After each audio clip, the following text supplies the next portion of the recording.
우리는 지금 대강절을 같이 보내고 있습니다. 오늘은 대림절 내가 온 것 시리즈 두 번째 시간으로 인자가 온 것은 섬김을 받으려 함이 아니요 도리어 섬기려 하고 자기 목숨을 많은 사람에게 대속물로 주려 함이니라. 이 말씀을 가지고 함께 은혜를 나누려고 합니다.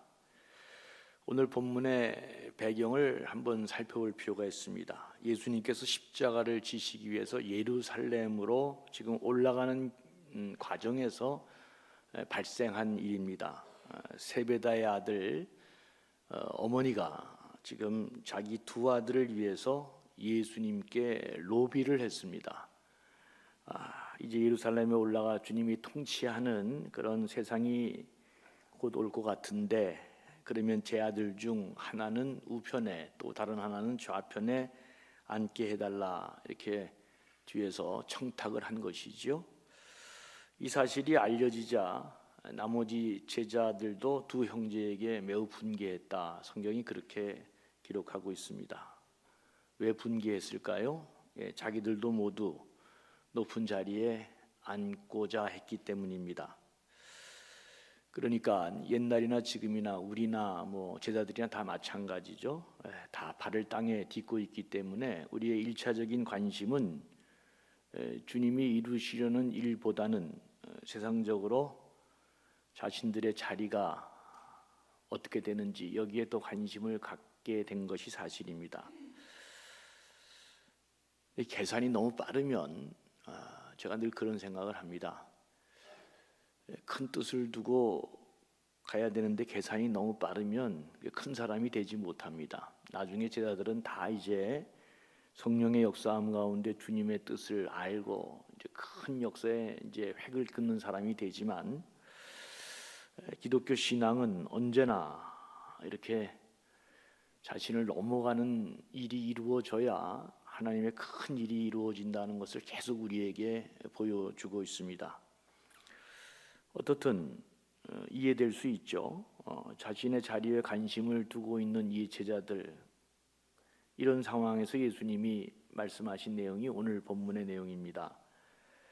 높은 자리에 있는 세상 고관들은 이제 권세를 부리고 힘을 과시하고 사람을 억압하고 살지만, 예수님이 이루시려고 하는 하나님의 나라는 어떤 특징을 가진 나라인지를 말씀하시죠. 그게 오늘 마태복음 20장 26절 하반절 이하부터 쭉 나오는데 이렇게 되어 있습니다.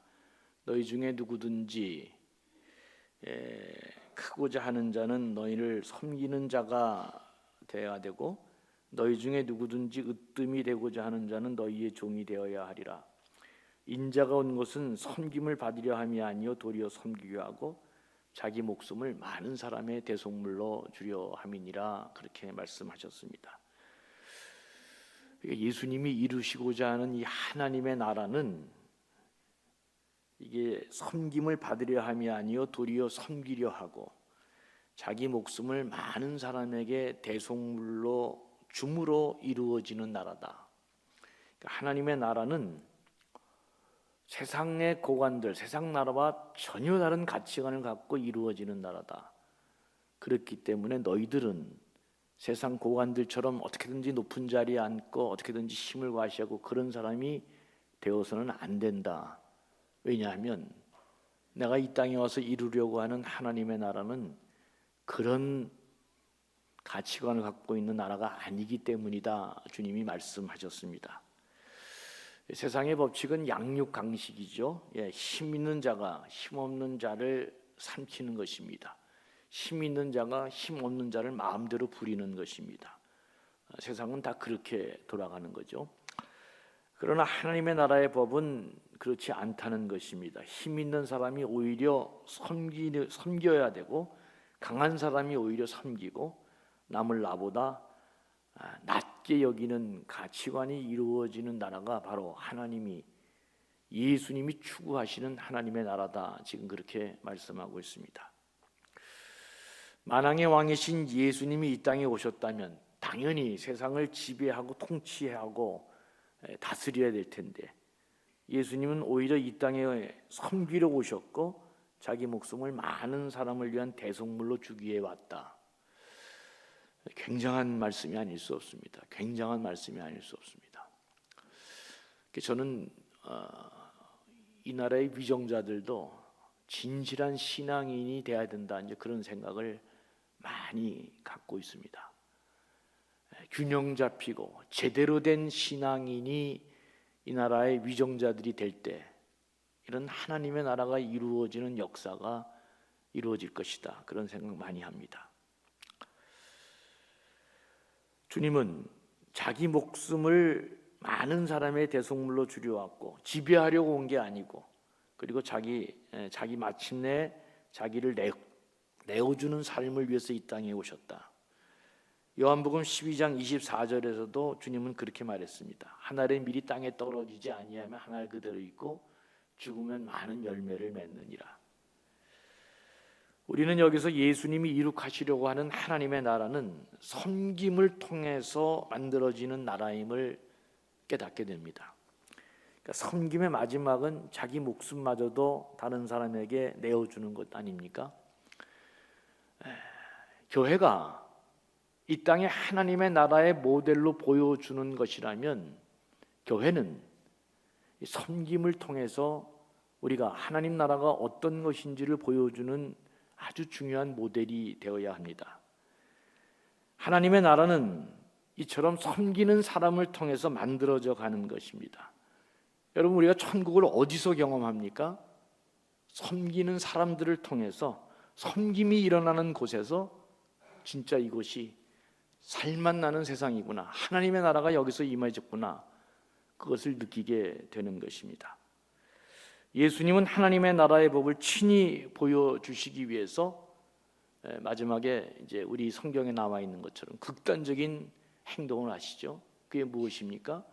제자의 발을, 십자가를 지시기 전 마지막 행위가 제자의 발을 씻겨준 사건으로 요한복음은 그렇게 기록하고 있습니다. 당시 문화적 환경에서 선생이 제자들의 발을 씻긴다, 불가능한 일입니다. 진짜 불가능한 일입니다. 그런데 예수님은 제자들의 발을 씻기셨습니다. 그리고 13장 14절에서 이렇게 말했습니다. 내가 주와 또는 선생이 되어 너희 발을 씻겼으니 너희도 서로 발을 씻어주는 것이 옳으니라. 그리고 17절에서 너희가 이것을 알고 행하면 복이 있으리라 그랬습니다. 복은 아름답게 서로 섬기는 곳에서 이루어지는 것입니다. 이 내용이 얼마나 중요하냐면 성경을 보면 예수님의 삶과 인격에 대해서 특별히 언급한 찬가의 내용이 있습니다. 전승사적으로 아주 중요하게 예수님이 어떤 분이신지를 그 많은 삶을 통해 이렇게 정리해낸, 그래서 우리에게 아주 깊게 각인돼서 보여준 위대한 성경 구절이 있습니다. 예수님이 어떤 분인지를 이게 찬양으로, 신앙 고백적으로 언급한 그런 본문인데, 하나가 이사야 53장 5절 6절의 말씀입니다. 예수님이 대속적인 죽음을 담당하신 분으로, 그래서 우리가 이런 말씀 때문에 예수님이 우리를 위해 죄를 대신해 주셨다는 것을 알게 된 것입니다. 그가 찔림은 우리의 허물 때문이요 그가 상함은 우리의 죄악 때문이라. 그가 징계를 받음으로 우리는 평화를 누리고 그가 채찍에 맞음으로 우리가 나음을 입었도다. 우리는 다 양 같아서 그릇 행하여 각기 제 길로 갔거늘 여호와께서는 우리 모든 죄악을 그에게 담당하셨도다. 오랜 전승으로 예수님이 어떤 분이신지를 우리에게 그렇게 성경에 특별한 형식으로, 찬가 형식으로 전해지고 있습니다.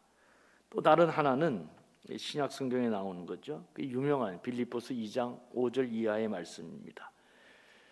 그게 이제 케노시스 크리스톨로지라 그래서, 케노시스라는 말은 이제 헬라어로 자기를 낮추심, 자기를 비하, 그래서 그걸 자기 비하 기독론으로, 그러니까 초대교회는 예수님이 어떤 분인가를 빌립보서 2장 5절 이하에서 집약적으로 이렇게 우리에게 전해주고 있는데, 그 내용이 2장 5절 6절 두 절만 보면, 그는 근본 하나님의 본체시나 동등됨을 취할 것으로 여기지 아니하시고 오히려 자기를 비어 종의 형체를 가져 사람들과 함께 되었고 사람의 모양으로 나타나셨으며 자기를 낮추시고 죽기까지 복종하셨으니 그 십자가에 죽으십니다. 그러니까 구약 전승부터 신약의 초대교회에 이르기까지 예수님은 어떤 분이냐? 예수님이 자신이 말한 것처럼 섬기면서 겸손의 모습으로 오셔서 죽기까지 자기를 내어주신 분으로, 그렇게 예수 그리스도를 아주 특별하게 이렇게 찬가 형식으로 전승사적으로 우리에게 알려주고 있습니다. 그러니까 이게 예수님의 대속적 죽음, 섬김, 이거 겸손 뭐 이런 거 고백하고 찬양하면서 그리스도인의 삶은 반드시 이런 섬김과 겸손의 아름다운 그 모범의 삶이 되어야 된다. 그러면서 하나님 나라를 만들어 가야 된다. 이게 우리 성도들이 가져야 될 위대한 정신입니다. 제가 꿈꾸는 목회가 끝나면 우리 교인들이 어떤 모습이 돼야 될 것인가를 늘 제가 머릿속에 새기면서 이렇게 설교도 하고 목회를 합니다. 다른 공동체와 달리 우리 교회에 딱 오면 다른 사람이 한 번에 느낄 수 있는 위대한 정신이 무엇일까? 와, 이 감전교회 가면 사람들이 저렇게 겸손할 수가 있을까? 저렇게 섬김이 놀라울까? 이런 모습이 되는 것을 꿈꾸고 있습니다. 우리가 대강절을 맞으면서 섬김과 겸손의 정신을 다시 생각하는 것은 이게 기독교 역사의 전승과 깊게 연결되어 있을 뿐만 아니라 주님이 그토록 꿈꾸는 공동체의 모습이기 때문에 그렇습니다. 그래서 아우구스티누스는 그리스도인의 첫째 덕목도 겸손이고 둘째 덕목도 겸손이고 셋째 덕목도 겸손이다 그랬습니다. 다시 말하면 우리 신앙의 모든 내용은 뭐로 나타나야 된다? 겸손하고 섬기는 삶으로 나타나는 것이 바로 그 사람이 신앙인이다 라고 얘기하고 있는 것입니다. 많은 것을 가지고 있고 또 많은 것을 배웠어도 섬김과 겸손의 미덕이 없으면 그는 아무것도 가지지 못한 자여 아무것도 배우지 못한 사람입니다. 그러나 반대로 아무것도 가지지 못하고 배우지 못했을지라도 그가 풍겨내는 그 인간의 겸손의 덕이, 겸손의 모습이 지니고 있다면 모든 것을 가진 자고 배운 자라고 말할 수 있을 것입니다. 참으로 겸손이 중요합니다. 겸손이 중요합니다. 여러분 겸손하게 사시기를 바랍니다. 진짜 대도 않는 것 같고 교만한 삶을 살면 여러분 세상에 돈 있다고 자랑하면 그 돈 있다고 자랑하는 사람보다 돈 많은 사람이 있어요, 없어요? 당연히 있죠. 당연히 있지.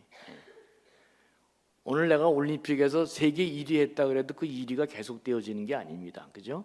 그 다음 해가 되면 나는 작고 재능도 약해지고 체력도 약해지고 늙어지니까 그 다음에 또 다른 권좌에 오르는 사람이 나오는 것입니다. 언제나 나보다 훌륭하고 똑똑하고 더 나은 사람이 있는 것입니다. 겸손하지 못하면 그래서 우쭐대다가 결국은 참 어려운 상황을 경험하게 됩니다. 빌립보서 2장, 특별히 이 신약 전승이 얘기하는 이 빌립보서 2장 케노시스 크리스톨로지, 자기 비하, 자기 낮춤의 이 예수님을 설명하는 이 기독론의 내용이 이런 거잖아요. 본래 하나님이신 예수님이 이 땅에 사람으로 오셨다는 것입니다. 예수님께서 이 땅에 오셔서 자기를 비우시고 낮추시고 섬기는 종처럼 사셨다. 그래서 마침내 우리 죄를 담당하시고 십자가에 달려 죽으시기까지 복종했다. 그렇게 말씀하고 있습니다. 그렇게 해서 결론이 무엇입니까? 예수님이 이렇게 겸손하시고 섬기셔서 수많은 사람들이 구원받는 놀라운 일들이 이루어지게 됐다. 그러니까 섬김은, 겸손한 것은 이 자기를 낮추는 일은 이게 사소한 일이 아니고 죽었던 모든 사람을 살려낼 수 있는 어마무시한 일이다 하는 것을 성경이 얘기하고 있습니다. 겸손하신 주님께서 이 땅에 사람의 모양으로 오셔서 하나님 말씀에 순종하시고 십자가의 죽으심으로 우리를 살려내시고 나음을 잊게 하시고 삶을 회복하게 하셨다. 이 시작이 겸손과 섬김에서 일어나는 것입니다. 사람이 어떻게 살아나느냐?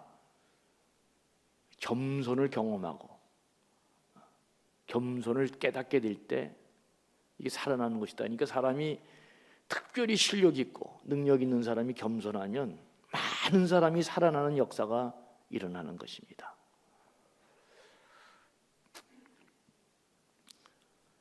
로마서 5장을 보면 아담과 그리스도에 관한 비교되는 아주 중요한 내용이 나오죠. 겸손한 그리스도, 그 예수 그리스도 때문에 우리 모두가 살게 되었고 순종하지 않은 교만한 아담 때문에 우리 모두가 죽게 되었다. 그러니까 여기서도 교만은 이게 보통 문제가 아니다, 그런 말입니다. 교만은 수많은 사람들을 죽게 만드는 것이다. 멸망하게 만드는 것이다. 교만은 사람을 사람답게 만들지 못하고 마침내 죽을 운명에 빠지게 한다. 실력 있는 사람은 함부로 칼을 빼지 않습니다. 여러분 다 아시죠? 내가 뭐 하도 얘기했으니까. 중국 영화 보면 꼭 졸개들이 칼 빼면서 댐벼하고 나옵니다. 꼭 댐벼 그러고 나오죠. 검객은 칼을 뽑지 않습니다. 자기가 실력이 있기 때문에 상대방이 자기보다 실력이 있을 것이라 늘 생각하기 때문에 함부로 검을 뽑지 않는 것입니다. 늘 조심하고 살피고 겸손하게 가는 것입니다. 겸손이 사람을 살린다고 하면은 교만은 사람을 죽이는 것이다. 이게 로마서 5장이 보여주는 아담과 그리스도를 통해서 바울이 말하는 굉장히 중요한 정신인 것입니다. 인생에 겸손한 사람 만나는 거 참 행복한 일입니다. 바울은 말합니다. 너희 안에 이 마음을 품으라. 곧 그리스도 예수의 마음이다. 그러니까 복음으로 구원받아 이 세상에 새 생명을 얻고 그리고 복음의 삶을 사는 첫 번째 삶의 방식이 뭐냐? 너희 안에 이 마음을 품으라. 그리스도의 마음이다. 겸손한 삶으로 나타나는 것이다. 겸손할 때 하나님의 나라가 이루어지고 많은 사람들이 살아나기 때문에 그렇습니다. 빌립보서 2장 6절에서 11절까지 내용을 한번 다시 살펴볼 필요가 있습니다. 여기에는 예수님의 삶과 하나님의 축복이 담겨 있기 때문에 더더욱 이게 초대 전승부터 우리에게 내려온 내용이니까 중요합니다. 6절, 7절, 8절을 보면 주어가 예수님입니다.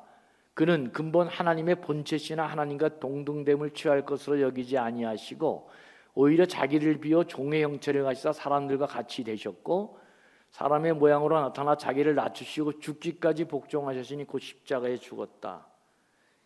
그러니까 예수님이 주어가 돼서 내가 자기 자신을 낮추고 십자가에 마침내 죽기까지 했다.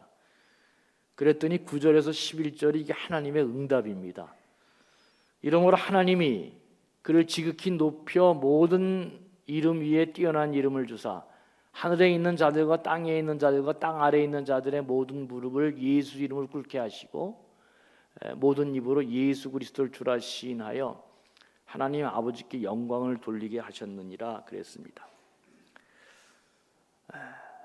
스스로 낮아지고 하나님 죽기까지 복종한 사람을 하나님께서 다시 예수를 살리시고 세상의 모든 무릎을 예수님 발 앞에 꿇게 하셨다. 이 10절이 참 좋습니다. 하늘에 있는 자들과 땅에 있는 자들과 땅 아래에 있는 자들을 모든 무릎을 예수의 이름에 꿇게 하셨다. 예수님은 자신을 비우시고 낮추셨다고 했는데 하나님이 그 낮추시고 비운 것 다 채워주셨다. 그래서 마침내 하나님께서 남김없이 그를 다 새롭게 하셔서 이 세상의 모든 자들에게 그의 무릎을 다 꿇도록 하나님이 그렇게 모든 것을 높여주셨다. 이게 자기 비하 기독론 초대교회부터 우리에게 전승에서 내려온 아주 중요한 내용입니다. 야고보서 4장 10절에 보면 이렇게 말씀하고 있습니다. 주 앞에서 낮추라, 그리하면 주께서 너희를 높이시리라. 주 앞에서 낮추라는 것은 주님 안 보이잖아요. 진심으로 겸만하시죠. 겸손을 빙자한 교만, 겸손한 척 하는데 너무나 진짜 역겹도록 교만한 사람이 있잖아요. 주 앞에서 낮추라는 것은 보이지 않는 데서, 바꿔 말하면 진심으로 자기를 낮추면 주께서 너희를 높이시리라. 이거 굉장히 위대한 말입니다. 그죠? 그러니까 우리 그리스도인들은 하나님이 보상을 안 해준다 할지라도 예수 그리스도 믿고 하나님 자녀가 된 사람은 제가 착한 사람이 돼야 된다. 두 번째는 겸손한 사람이 돼야 된다는 얘기를 많이 했습니다. 오늘 설교 다 끝났습니다. 그런데 성경의 도처에서 얘기하는 이것에 대한 경계의 말씀이 많은 거죠. 이게 중요한 정신이기 때문에 그렇습니다.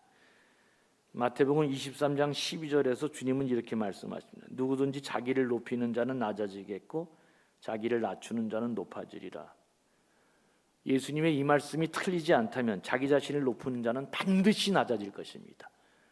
진실하지 못하게 겸만한 사람, 교만을 빙자한 겸손을 떠는 자들도 반드시 낮아질 것입니다. 그러나 이 말씀이 틀리지 않다면 자기 자신을 낮추는 사람은 마침내 높아질 것입니다. 누가 그렇게 해주신다? 하나님이 그렇게 해주시기 때문에 이게 가능한 것입니다. 명성은 얻는 것보다 지키는 게 더 어렵다 그랬습니다. 왜 그럴까? 명성을 얻으면 사람이 다 누구나 관계없이 교만해지게 돼 있기 때문에 그렇습니다. 이 세상이 다 자기 건 줄 알고 정신 못 차리고 그러다가 명성을 얻을 때 되게 다 그러잖아요, 여러분. 높은 자리에 올라갈 때는 자기를 다 이렇게 그냥 겸손하게 자기를 관리하고 밥 하나도 남한테 함부로 얻어먹지 않고 그냥 자기 자신의 관리를 얼마나 철저하게 합니까? 안수 집사일 때 장로 되려면 새벽 기도도 잘나고 그러는데 장로 딱 되고 나면 잘 안 나옵니다. 네, 한번 이거 한번 해봤으면 좋겠어요. 과연 우리 교회에서 여러분들이 장로님을 존경하고 목사님을 존경하나? 한번 그 설문조사 한번 해봤으면 좋겠어요. 그래서 사실은 미국 장로교에서 하는 것인데 이거 재신임제가 있어야 됩니다.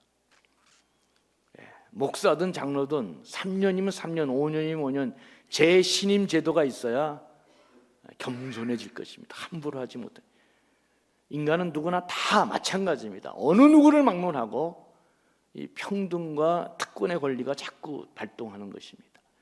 남보다 없을 때는 나도 저만큼 평등해지고 싶다. 그런 마음이 작동하지만 그런 위치가 되면 나는 남보다 달라야 된다고 더 이게 우울해지는 게 인간의 본성입니다. 아주 본성입니다, 이게. 그래서 명예는 얻는 것보다 지키는 게 어렵습니다. 얻고 난 다음에 인간이 달라지기 때문에 그렇습니다. 그래서 사도 바울은 로마서 10장 12절에서 이렇게 말씀합니다. 맞나요? 고린도전서 10장이죠. 예. 그런즉 선줄로 생각하는 자는 넘어질까 조심하라 그랬습니다. 겸손하라는 것입니다. 잘 안 되죠. 다 마찬가지입니다. 특별히 대통령까지 올라가면 더 안 되죠. 잘 안 됩니다. 잠언 18장 12절은 이렇게 말합니다. 사람의 마음의 교만은 멸망의 선봉이요 겸손은 존귀의 앞잠이니라. 사람의 망하는 것이 다른 데 있는 게 아니라는 것입니다. 어디에 있다는 거예요? 교만한 데 있다는 거예요. 교만하면 왜 망할까? 이게 귀가 다치고 마음이 다치고 자기 중심으로 살기 때문에 그렇습니다. 제발 좀 그러지 않았으면 좋겠어요. 사람이 여러분 진짜 우리가 얼마나 다 부족한 사람입니까? 뭘 안다고 그렇게 대단히 강조하고 주장하고 이거 아니면 안 된다고 사람을 마음을 그렇게 아프게 그렇게 할 게 뭐가 있어요, 그죠?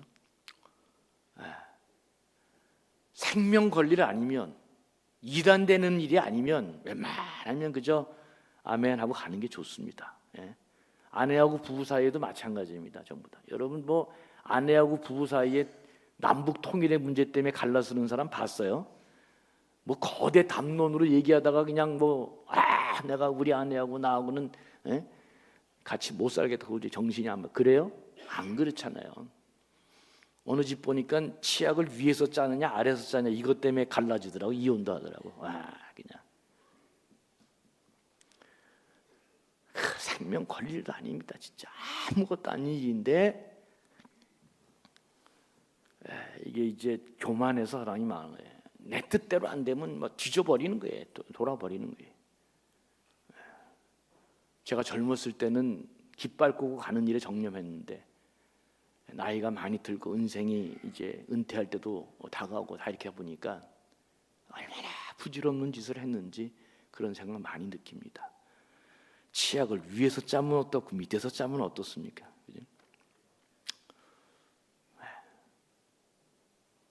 그죠? 웬만하면 그죠? 웬만하면 잠언 16장 5절 물은 마음이 교만한 자를 여호와께서 미워하시나니 피차 손을 잡을지라도 벌을 면치 못하리라. 제가 조금씩 그 성경에 나와 있는 많은 말씀 중에 강도를 지금 높여가는 것입니다. 교만한 자는 이제 어떻게 되느냐? 사람 관계에 떠나서 하나님까지 언급하고 있습니다. 하나님이 미워하신다. 그래서 교만한 자들은 손을 잡아도 벌을 면치 못하리라. 우리 그리스도인들은 역사의식을 갖고 살아야 됩니다. 그 서울의 봄 전두환 대통령이 무력으로 나라를 통치하고 그렇게 해서 잘 먹고 잘 사는 것 같지만 20-30년도 못 갑니다. 지금은 진실인 것처럼 보여져도 역사의식을 갖고 살아야 됩니다. 시간이 지나면 다 모든 게 드러나 다 모든 것이 부끄러움으로 남게 될 것입니다. 그 역사의식이 없으면 오늘도 사람이 엄청나게 교만해지는 것입니다. 여호와께서 미워하시기 때문에 피차 손을 잡아도 교만한 사람들이 손을 잡아도 되지 않는다. 하나 더 올려보겠습니다. 베드로전서 5장 이게 5절에 보면 하나님은 교만한 자를 대적하시되 겸손한 자들에게 은혜 주신다. 하나님은 교만한 자를 대적한다 그랬습니다. 하나님은 교만한 자를 적으로 삼는다 그랬습니다. 교만한 자가 왜 멸망합니까? 하나님을 적으로 삼기 때문에 그렇습니다. 하나님을 무슨 수로 이기겠어요? 그래서 교만한 자는 결국 안 되는 것입니다. 왜? 하나님이 그를 함께 해주지 않기 때문에. 그래서 아주 비참하게 끝납니다.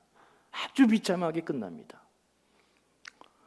그 명예를 얻는 것보다는 지키는 게 중요하다. 여러분, 섰을 때가 진짜 위험한 것입니다. 그런데 하나님은 겸손한 자에게 은혜 주신다. 겸손한 자가 마침내 승리하는 것입니다. 제가 여러 번 얘기했습니다. 정상에 올라가면 그 다음에 내려가는 것입니다. 방법이 없습니다. 인간은 봄, 여름, 가을 4계절처럼 우리가 다 늙고 나중에는 명예만 남는 것입니다. 명예만. 그런데 정상에 있으면 다 내려가야 되는데 내려오지 말라고 사람들이 아우성 치면서 더 해달라고 하는 사람이 있습니다. 그 사람은 딱 한 사람, 겸손한 사람입니다.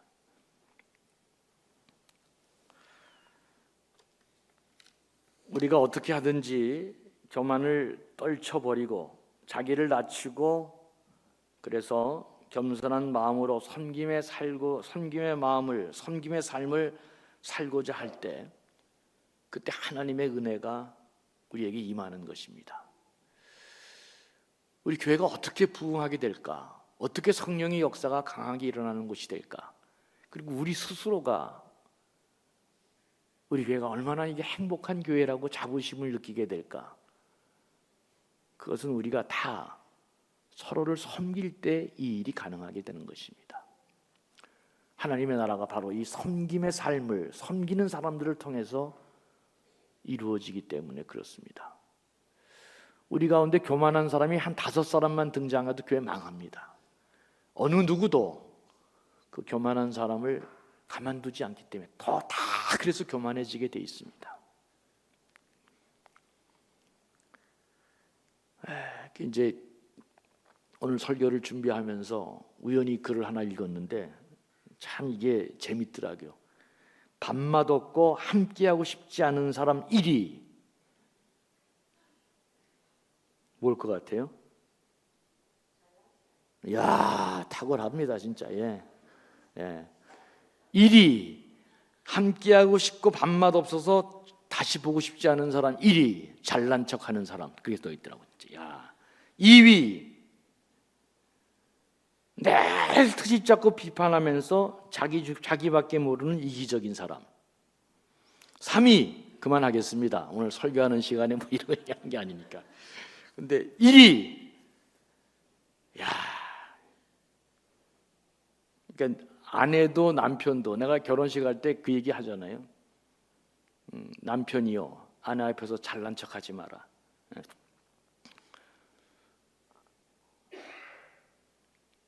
함께하고 싶지 않은 사람, 밥맛 없는 사람 1위, 잘난 척하는 사람. 그랬습니다. 아, 이거 진짜 내가 이거 딱 듣고 나서 이거 뭐 진짜 이게 설교를 더 이상 이렇게 못 만들겠더라고요. 내가 그러니까 이거 진짜 그 너무너무 이게 힘들더라고요. 아유 참. 그러니까 대강조를 보내면서 우리가 붙들어야 될 가장 중요한 정신이 뭘까? 섬김이고 겸손입니다. 겸손이 사는 길이고 겸손이 신앙생활의 핵심이다.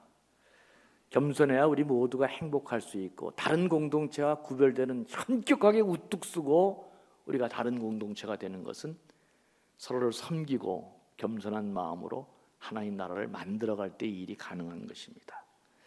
그리고 겸손하면 마침내 성공할 것입니다. 왜?